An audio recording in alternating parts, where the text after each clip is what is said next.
What is up, my ninjas? I am Strident, and I'm back with another review. It's a G.I. Joe focused review, which is going to be the trend for the next couple months. Especially if you guys dig these, I'm going to keep doing them. I got a lot to get through, so I hope you guys dig them. You know how big of a fan I am with, or of, Pursuit of Cobra. And I love the whole tactical approach to, the imaginative tactical approach to these figures, these reimaginings of these figures.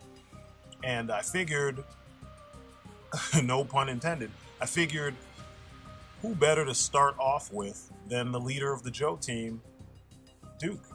The field commander of the Joe team, Duke. So this is Conrad Duke Hauser. He's from the first wave of Pursuit of Cobra. He's probably the fourth figure I picked up from the line when it first started. And I'm going to go through the good, the bad, the ugly, everything in between, and let you know why this figure is awesome. And if you have him, why you should appreciate him. And if you don't have him, why you need to pick him up. So sit back, relax, get something to eat, drink, and let's do this thing.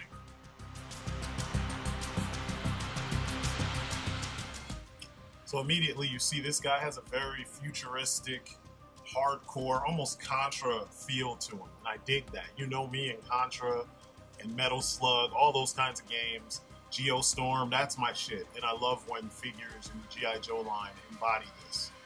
He even has, as you can see, and I'm sure many of you noticed, he has the freaking pulse rifle from Alien.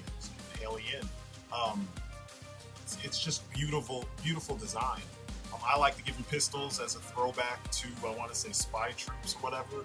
There was a point where in the new sculpt era, they always had him. Sigma 6 did it too, where he was always running around with two pistols as well as his larger gun.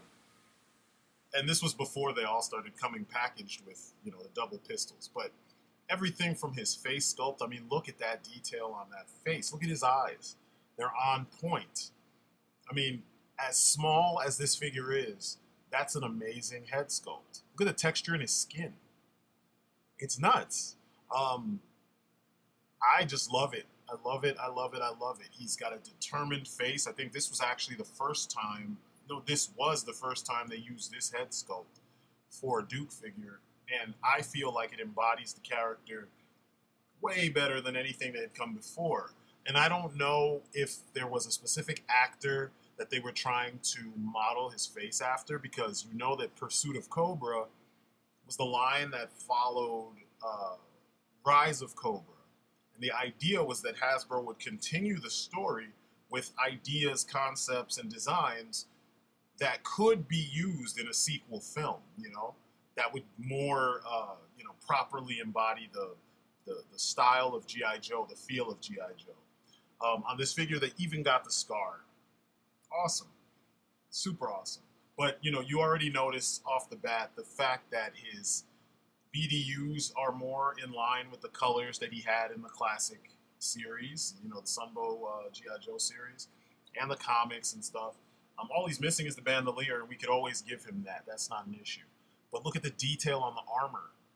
It's just, it looks like it's been used, Granted, the back is not painted, but I would assume since the back may not be the same exact. I mean, I think some of the same materials would be there, but it's not the same amount, and it probably didn't get the same punishment. So, on the sides, you can see the pockets and the little shield that's not painted, and I don't know if that was, it looks intentional because there was no paint that rubbed off or anything. But, I mean, the detail is just great. There's the little, I think that was the G.I. Joe symbol for Pursuit of Cobra, which is pretty dope. I kind of feel like they should have just kept, and they did on certain figures, they kept the shield with the eagle and the star on it. I prefer that logo to this. This is kind of, because there was a time when the 12-inch figures, this was the G.I. Joe logo. So to me, it doesn't necessarily fit the whole thing. And also, it's on top of the shield. You can see they kind of just stamped it on there. Anyway, his knee pads, his BDUs, his pants. Pants are very simple, straightforward, don't have a bunch of pockets all over the place. And then the knee pads look just like the armor on his chest. It's dope. Continuing design elements throughout the overall design. This is why, a lot of times when I see customs with Marauders, I'm kind of bored because people don't understand that if all your figures have the same pieces because you're using a Marauder's body, they get visually boring. You know, if you did like an OG13, that makes sense because they are all coming from the same place. But if you're doing like an update to someone and then you got an update to your Cobra guys and they all have the same gear, it's not cool. Clearly here, they simplified, but they updated things, you know? Instead of having armor all over the place, he just has armor on his chest and on his knee pads, and that, or on his knees, and that's it. Boots are well detailed, well painted with that gloss finish. The gloves, it's the Nomex gloves that we've been seeing so much of in the last like 5-10 years. Nice. They've got a semi-gloss finish. They look good. They look really good. I mean, that's a lot of detail for such small hands. Even the button on his collar is detailed. I mean, and the straps. Look at the straps and the little piece that flaps. Oh, I always forget what that's called. The little flap piece that goes over the straps on his shoulder. Even the little flap piece that buttons up to hold his rolled up sleeves in place. It's just amazing detail all throughout this figure.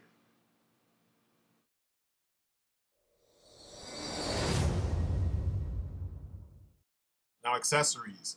He doesn't come with a ton of accessories, but there were a bunch of little pieces. Like, I don't have the wires. They're somewhere in my box of crap. And the missiles that go in the plasma launcher. But this is what he comes with. I liked just about everything, and I'm going to get into why the backpack is a modern marvel. But it's as if whoever came up with this loadout was a fan of Contra, you know, or a fan of run and gun video games in general, because it feels like that. You know, the plasma cannons are like the heavy weapon, you know, the bazooka is the super heavy weapon, and then the machine gun is your standard. Here is his file card for those of you who want to watch and read all this stuff. I'll let it sit here for a little bit so you can do that. And then here's his stand. The Pursuit of Cobra figures came with a very standard stand. It didn't have the little peg hole in the upper right-hand corner. It just has the two peg holes for their, or two pegs for their feet, and that's it, and the simple type on it. Now, if someone, you know, you buy a figure that says complete and it comes with some other kind of stand, you know that that stand might be from the 50th anniversary or the 30th anniversary. Now, I say this only because I've seen so many on eBay that say complete and then have a stand that came from a different figure. So, you know. But the backpack, I can gush about this backpack all day, but the intended use for these different peg holes that you see on there is to connect those larger cannon-looking things on the shoulders and then have them sit over top his shoulders and aim in front of him or above him or something. That little square peg goes into the top portion of the backpack. And then, like, as you see here, essentially, I'm just illustrating what I was talking about. There's a hinge on it so it can move, the cannon piece can move up and down, and it just sits over his shoulder, and you do that on both sides. I only did it on one side here because, number one, I couldn't find the other side. Number two, it just is easier for you to see how it sits like that. But you see there's two other holes on this. And this is where I was geeking out. I mean, not to mention, look at how beautifully sculpted and painted this backpack is. You know, it feels very utilitarian and very used. But anyway, the weapons have extra pegs on them. I think on the bazooka, as you'll see, that extra peg also doubles as a handle. And it's cool because, you know, they thought about it, and I'm a geek for weapon storage. You know, I forget about this sometimes when I'm making my Marauders figures because I haven't really made one, like a complete character from scratch like that, and I need to finish up some of the ones I did. But the pegs allow for the weapons to be stowed away on the backpack, which is perfect. Now, like I said, I mentioned Contra earlier. In Contra, you know, in some of the Contra games, you had 2 weapons. Some of them you had 4 weapons, and you could switch, you know, on the fly. So this easily goes right into that, you know, that universe. You have enough space where you could put either the bazooka or the plasma rifle. Now, you could stick either handle into the little square part up top if you want. It'll fit. And you see I did that up here with the bazooka. I put the peg in there and it fits and it's secure. But you could, and it looks a little bit better that way. But you could also put the peg in the smaller hole. And, you know, Duke looks ready like that. You don't see anything jutting out and taking up space and looking all, you know, annoying. The only problem is when you have him standing, unless you have him in a very like wide-legged A stance with his legs kind of back and heroic chest sticking out, he's going to lean over because he'll be back heavy. But the plasma rifle is a beautiful thing. The fact that they were able to pull this off is pretty dope. I don't really like the barrels on the front. They're always bending and stuff, and I might cut them off. But you can see what they were trying to do. I mean, I think that and the peg were enough for them not to get in trouble with, you know, the Aliens franchise and get away with, you know, making a pulse rifle. But Duke looks really ready with it, and I love it. It's just like, it's so different. It almost makes me wish that in the modern Joe era, this was the standard machine gun, you know, standard assault rifle. And then there's the bazooka. I love this because, like I said, and I can't say it enough, Contra, Metal Slug, you know, rocket launcher, you know, it's dope. It's just dope. Duke goes into, you know, a hot zone, goes into, you know, the battlefield, just prepared. The only thing they left out were pistols. And I'm going to get to that in a little bit, you know, a little bit later. But the bazooka itself just looks good. It looks utilitarian. It looks very strong. And, you know, I always imagine that G.I. Joe has well-made equipment. It's basic in comparison to Cobra, but it's well-made to the point where, you know, you can't just damage their shit easily. You know what I'm saying? It can take a serious beating because the Joes have to put forth more effort to get the job done, whereas Cobra has so much tech that they don't have to train as hard, and they're a little arrogant, and that's their flaw. You know what I mean? So this fits in with that whole look. This whole design of this character fits in with that look. Maybe Duke is just so good that he doesn't need pistols, but I always love to keep sidearms with my characters. Now, I will eventually get some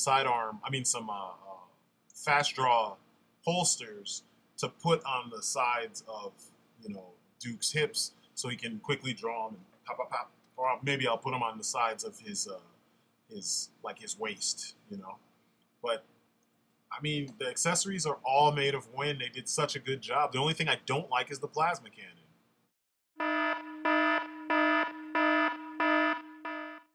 Now, once again, since this is early in the cycle, it's not perfect. There's things that you could tell they were working out and they hadn't gotten to yet, and they sacrificed things for the dope sculpt. But his arms stay, when closed in as far as you can get them, they still stay very wide. You can't get them closer together to make it easier for him to hold his weapons and to aim down the sights and, you know, all that kind of stuff.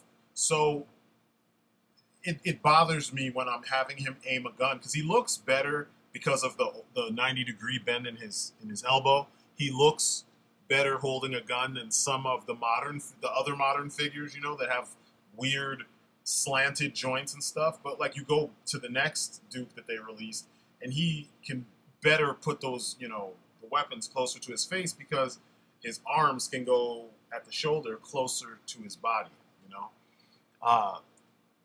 I don't know. And even though the butt stocks on a lot of the guns are too long, you still get more of a natural look where it looks like he's looking down the sights. Even if you have to rest the buttstock on his arm instead of against his arm, you still get that, you know?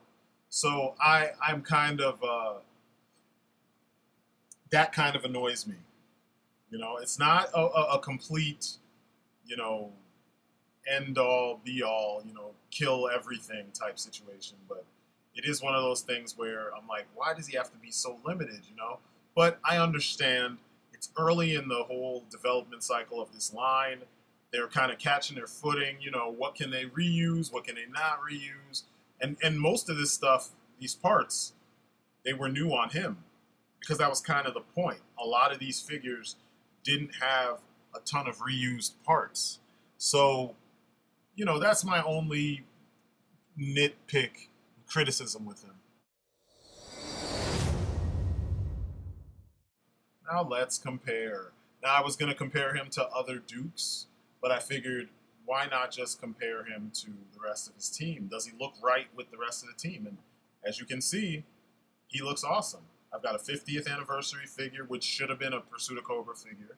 And then I've got a bunch of other figures from Pursuit of Cobra. Actually, I've got two 50th figures there. But he looks good with them. He looks like he fits, and that's the way it should be. Versus, who would he be going up against? He'd go up against any Cobra, but I think like some of the direct people that he would meet on the battlefield would be Major Blood. This is my custom Major Blood, who is a kind of a new body.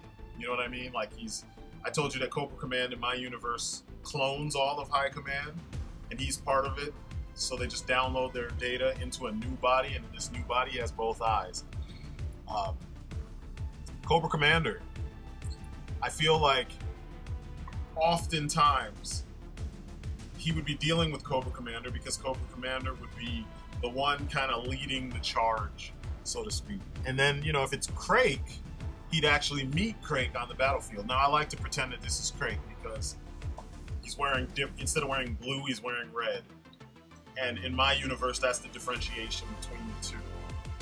Also, I just love this silver mask. You know, it's a throwback to the original Cobra Commander, but at the same time, it's hardcore looking. But anyway, the point is, Crake is more hardcore. He'd be on the battlefield killing folks, and Duke would eventually run into him. So, there you go. And now for the bottom line. You know this is my favorite part always. This figure is just one of those examples of how you do certain things right. He's not one of those figures that is missing vital components to the character. You can look at him and immediately you can tell that's Duke. But you can tell it's not the Duke you had been watching on television because this looks like an older, battle-hardened, you know, Duke maybe in a different universe. And it is, because this was a continuation of the movie universe. Now, I really wish that the movies paid attention to this, that Hasbro mandated that they pay attention to what is going on with the toys, because these designs work. I mean, from head to toe, that's doable. It's not even too outlandish. There's enough color so that you could differentiate him from the other Joes. There's enough individuality so he doesn't feel like one of many guys wearing the same gear, you know? And it doesn't look like real world military. Now, his tactics and such, that could be real world and would have to be, so that you believe this guy is like one of the best soldiers ever. But, you know, as far as your figures go, one of the things about G.I. Joe is that these figures are supposed to be unique individuals. And they're supposed to look formidable, you know, as well as have things that are believable in some way on their designs. I mean, we can go back and look at the vintage line and find billions of things and billions of characters that are just not believable. But, you know, in the beginning, believability was a big thing.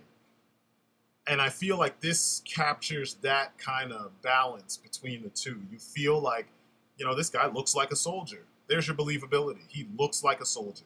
He's wearing a lot of armor, or a decent amount of armor. It's not too much, so you get the idea that he's really fucking good.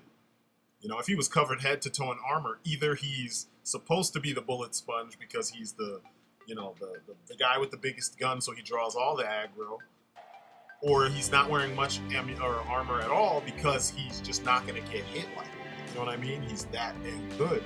And Duke is that guy. Love him, hate him, he's that guy. I feel like they captured everything that was needed to make this work. They did it in spades. Little upgrades that we could do is remove the hands and give him newer hands to have the extra wrist articulation. Give him pistols like you saw in many of the pictures I've shown. And that's about it. I mean, if you don't like the pulse rifle, I would actually chop off the barrel, the two barrels on the pulse rifle, because you know in Aliens, the barrels were kind of inside the length of the gun. But anyway, he's just a winning combination of things, and I feel like everything you've seen, every picture I took, should illustrate to you that this is a quality figure.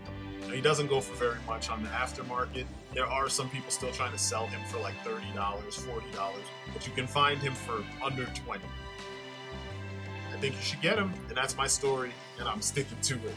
So as always, I'm Strident. This is my look at the Pursuit of Cobra Conrad Duke Hauser, and I think it's an awesome figure. It's a no-brainer. If you're gonna start collecting G.I. Joe figures, modern G.I. Joe figures, start here. You won't be sorry.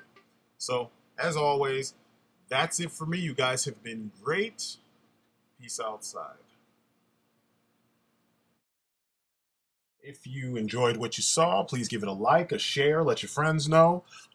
Check me out on social media. All the links are in the description. And if you really want to help me out big time, jump on Patreon and support the channel. Every little bit helps, the smallest amount to the largest amount.